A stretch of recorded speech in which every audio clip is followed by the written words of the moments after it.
changing races affect our taste buds too? No, these are good no matter who's eating them. Delicious in dumplings.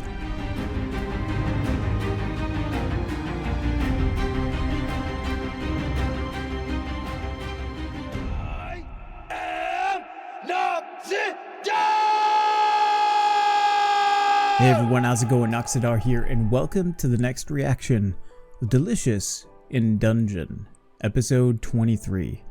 We've made it to the penultimate episode for our season. We're finally starting to get some information about Senshi. I hope they kind of continue with it in the next one. Seeing a young Senshi without that glorious, luscious beard, that was something else, wasn't it? I definitely feel like there's a lot more to his story, and we were just getting a little bit of an appetizer from the last episode. So let's find out where our story goes. Let's go ahead and get right to our reaction. And it wasn't just some old folktale after all. Oh, just right into it. That was destroyed really did exist. This gold's the real deal. This is incredible. Hey, I think we should all go back up to the surface. If we're gonna explore, we should prep first, don't you think? Wait, what's all this nonsense you're spouting? Senshi, you sure you've got iron running through your veins like the rest of us? Don't push yourself. You can stay here if you want. No, I want gold too! I was afraid to be left alone, so I lied. And to make matters worse, my normally ambitious party members started acting a bit too ambitious. Uh-oh. It was like they were being drawn in by something. It was a monster. This huge bird-like thing came from out of nowhere. Then it killed poor Totan. Oh no. These ruins, they've evolved into a dungeon. We didn't know how to find our way back. Dungeons are always linked to the surface, so there's gotta be a way out. Just calm down and search for the exit. We wandered the dungeon, doing our best to avoid any monsters. When we got thirsty, there'd be a spring. When we got tired, a room where we could rest would appear. Eventually, we ran out of rations. We'll die from starvation at this rate. Basically, at this point, we gotta eat or be eaten. Invar, Brigand, I want both of you to take shields and be our defense. And Senshi, you stay right here and make a detailed map of the area. Oh wow. Just left on his own. Bird monster showed up again. Bastard, always taking flight to get away. I'll go with you next time you search for food. Enough! You'll only get in the way. I've already found some food. Eat your fill of it. I felt awful for getting hungry, even though I never did anything. Our days became a desperate search for food instead of a way to the surface. The bird continued to chase us relentlessly. Every time we fought it, we'd lose someone. Now, pressed for food, we were forced to eat our horse. A four-legged eagle, no doubt about it. That bird monster's a griffin. But don't you worry. The next time it shows up, we're gonna roast it whole and eat it. Give thanks for the meat Ann provided and eat up. What the hell are you thinking, Gillen? You gave most of the food we had left to that good-for-nothing kid. He's only 36 and still growing. He needs all he can get. I can relate. And what good are we if we can't even nurture the next generation of dwarves? Is that where he got that kind of attitude about he's got to feed and raise up and protect the youngins? Because he basically had that kind of a role model in his life. In his early years of 36, man, that makes me feel pretty good. I'm 37, but, you know, that's just a hop, skip, and a jump after. Let's take this outside. Senshi looks pretty scared. The yelling gradually got more and more intense. I heard sounds of fighting, some horrifying screams. After that, it became eerily quiet. Where's Brigand? Enough questions. We shouldn't look outside. We both got attacked by the griffin. I managed to land the killing blow on it, but Brigand wasn't so lucky. When I looked at Gillen's helmet, there was a dent in it that looked like he got struck with a blunt weapon. Let's start cooking that griffin. We can last a few more days. I'm not sure that's a griffin, but... The Griffin Soup was just meat boiled in water. The flavor itself was horrible due to the smell and toughness of the meat, but I couldn't stop eating. Gillen said he needed to take a leak. He never walked back through that door. I'd been left there, all alone. I didn't have the courage to try to venture outside the room. Eventually, I figured out the rules of the codes written on the walls, and once I felt ready, I finally left the room. After I left, I was captured by the orcs, but I got to know them and learned they were a good-natured bunch. They taught me how to identify which mushrooms I could and couldn't eat, and how to hold my own against monsters. So it was more than he was just selling vegetables to orcs. He was, in some ways, kind of raised up by them. That's pretty cool. I managed to get back up to the surface. Oh, wow. But when I thought about everything that had happened in the dungeon, I couldn't bring myself to return to my homeland. I lived around the dungeon and its shallower levels. It wasn't too long before the dungeon became connected to the town and lots of adventurers started to pass through. I had so much anxiety over whether or not it was griffin meat in that soup.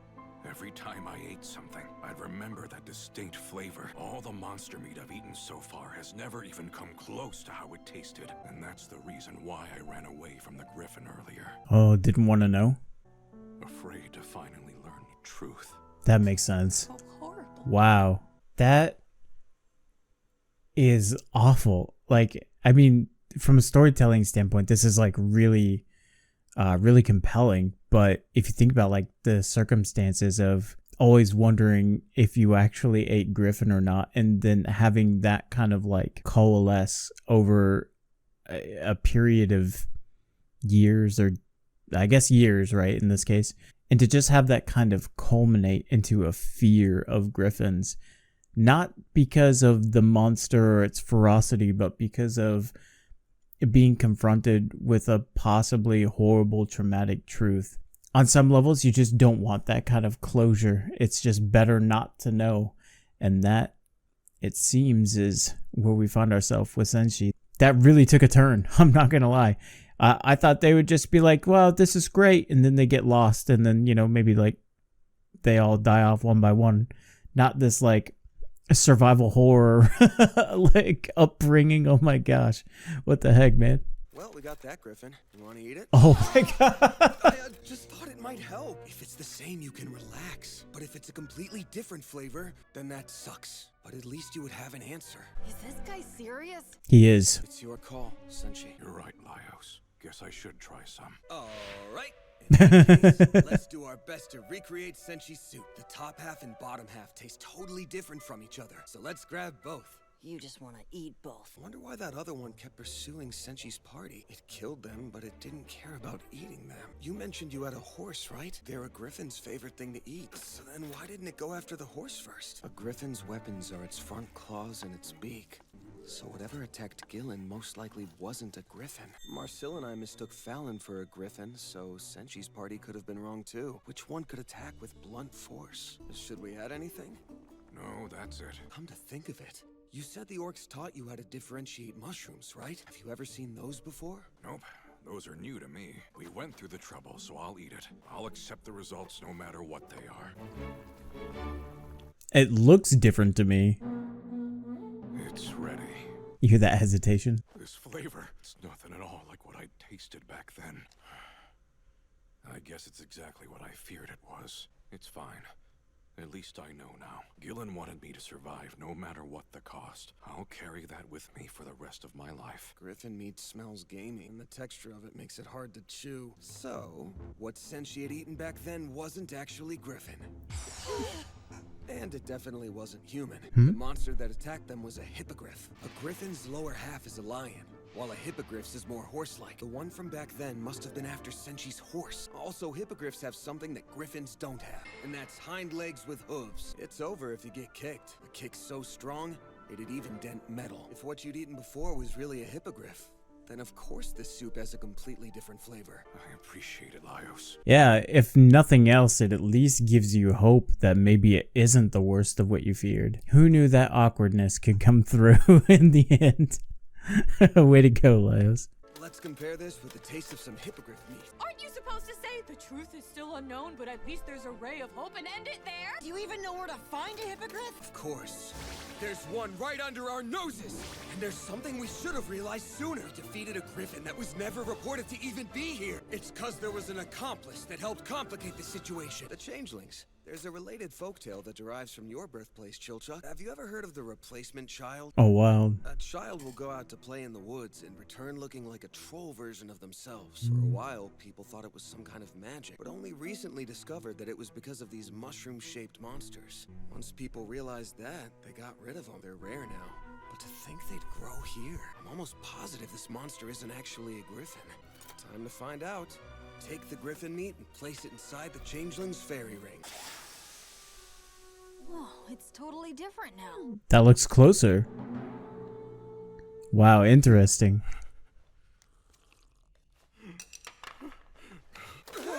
flavors can change pretty drastically based on certain conditions, so... It's not that. I've always dreamed of drinking the soup again one day. Thank you, everyone. Thank you. This dungeon has a strong response to human greed and desires. It tends to be a lot more lenient towards those who don't ask anything of it. Once you want something from this place, it bears its fangs. On top of trying to save Fallon so you can bring her back, you're all gonna want to find the Mad Mage and the Winged Lion so you can break the spell. Dungeon's sure to get even more ruthless towards you, and there's still plenty of things I'd like to teach you to help you reach those goals. Of course, please do.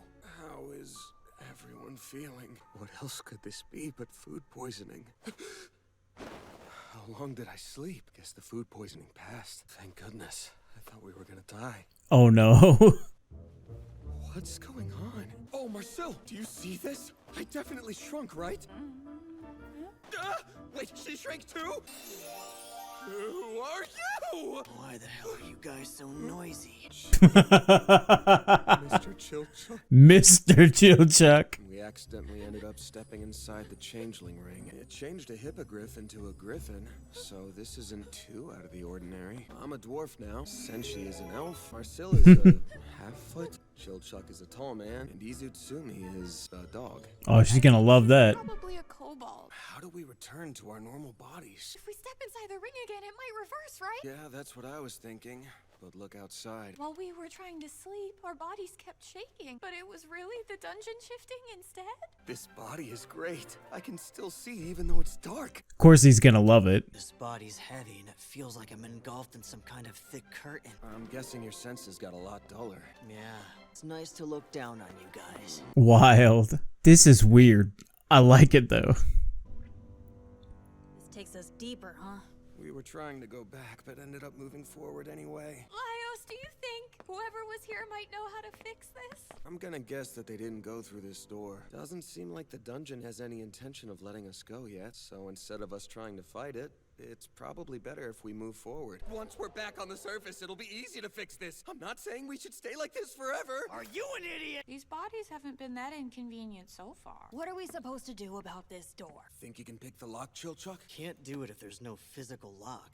I'm guessing it's locked with magic. Dad! Can you hear me? What do we do now? Please, Mr. Winged Lion, we need your help! Laios, your stupid sword! There's something coming out of it! Oh, it changed too. Wait, did it get bigger? Now that's a luck pick. You think this means the Winged Lion is trying to help us out? It could be him or Yod, I guess. Hey! I just heard something move! Whoa. Those are gargoyles! Looks like I'm useless here. I'm just gonna stay out of the way. Why the hell's it chasing me? Because you're the one who stands out most! Dude, he got folded. He'll be fine. Oh, mana sickness. Wait, what happened? Why don't you have your pan? Because it's heavy. Oh gosh. Getting tired faster. We're going to lose here. Very dangerous across short distances. Right, Gimli? Yep. He's getting all tired out fast. Well, that was fortunate. These bodies are an inconvenience after all. We just have to pray that we'll find some of those mushrooms up ahead. You think those mushrooms grow in a place like this? It's really hot in here. Preparing the food in silence like that really helped me calm down. Yeah, some dumplings. Let's go. Never had them with potatoes or cheese? These are typically fried from where I'm from. Now it's time to dig in. Be careful, otherwise you'll burn yourself. Oh, you think? Did changing races affect our taste buds too? No, these are good no matter who's eating them. Delicious in dumplings. You didn't learn about this in school? Both sides battled in an arms race to make more advanced technology, which ended up being catastrophic. Ever since, the dwarves and elves have feared that history would eventually repeat itself, so they've limited technology use inside the dungeon. Interesting. Conflict between races was especially intense within this dungeon, so there will be a lot of disputes when it comes to acquiring it. If anybody talks with the elves, it's him. Oh, great. My best. Oh, great. Our party has found themselves in a very interesting predicament. They're all completely transformed, different races from what they are. This could be a very big character building moment, or it could just be a bit of friction that we need as we head into the final episode of the season. I did not see it going this direction. That was really cool how they used the ring of mushrooms to become kind of the throughput for both of these storylines that happened in this episode. I'm just like, I never know where we're going or what we're doing, which, you know what, I guess is a really good connection with the current party that we have, because most of them don't know where they're going and don't know how they're doing it, but it's getting done, and that's so much fun. I mean, that's really, if you think about it, what a really good adventure is. It's just exploring and discovering things along the way, such as finding out that it is indeed delicious in dumplings. I love that. That's great. So, our next episode happens to be the season finale for season 1 of Delicious in Dungeons. I'm looking forward to it, to say the least.